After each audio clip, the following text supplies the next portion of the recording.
Daniel never imagined life would feel this heavy after the divorce. Days blended into each other as he tried balancing work, parenting, and the quiet ache that came from doing everything alone. Mornings began before sunrise, packing lunches and checking homework, while nights ended long after Emma fell asleep, leaving him alone with thoughts he tried to ignore. He didn't mind the responsibilities, he loved his daughter more than anything. What drained him was the silence that filled the spaces where love, laughter, and partnership used to live. Every small task reminded him he no longer had someone to share the burden with, no one to lean on, no one waiting when he returned home exhausted.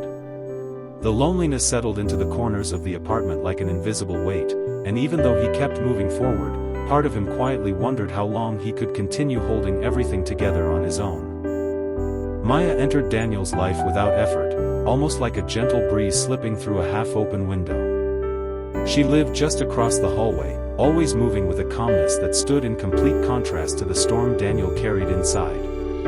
At first, he only noticed small things about her: the faint scent of jasmine when she passed by, the soft warmth in her smile, the way she spoke gently even when she was in a hurry. She never pushed her presence on him, yet somehow she always appeared at the exact moments when the world felt too heavy on his shoulders.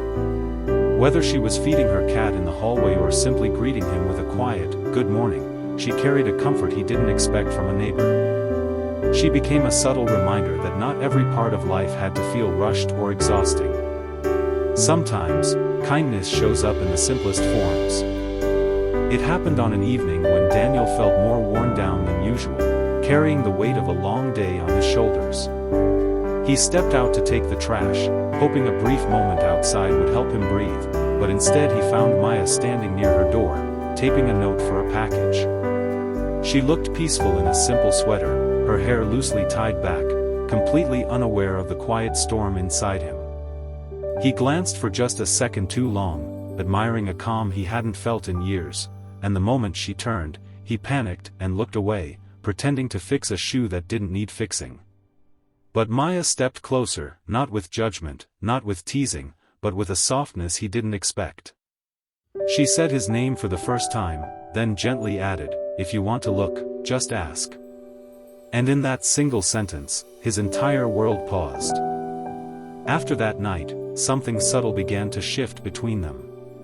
Maya didn't bring it up again, nor did she make anything awkward.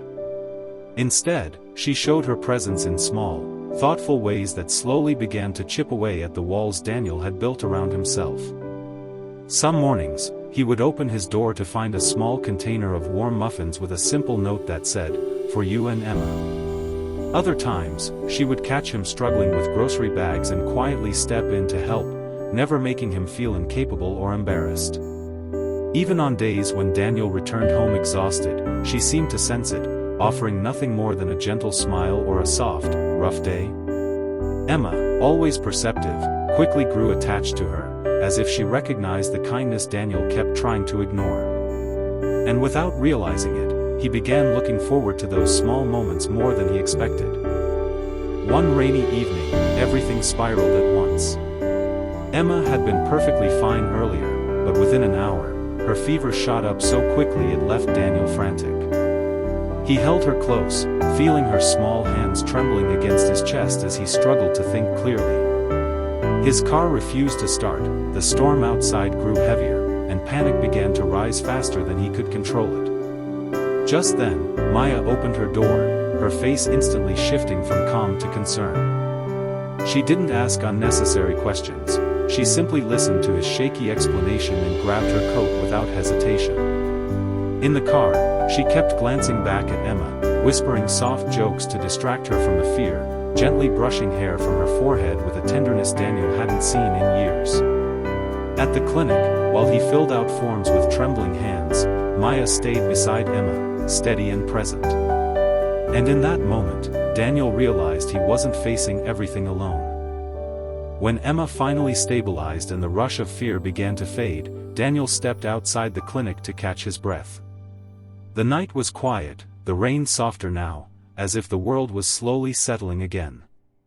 Maya joined him on the bench, not saying anything at first, just sitting close enough for him to feel that he wasn't alone.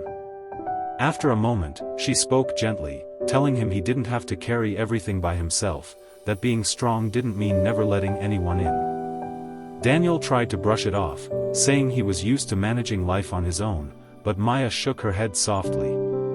She reminded him of the night she'd said, "If you want to look, just ask," and then told him she wasn't talking about looking at all. She meant support, connection, someone to lean on. And for the first time, Daniel let himself believe he deserved that.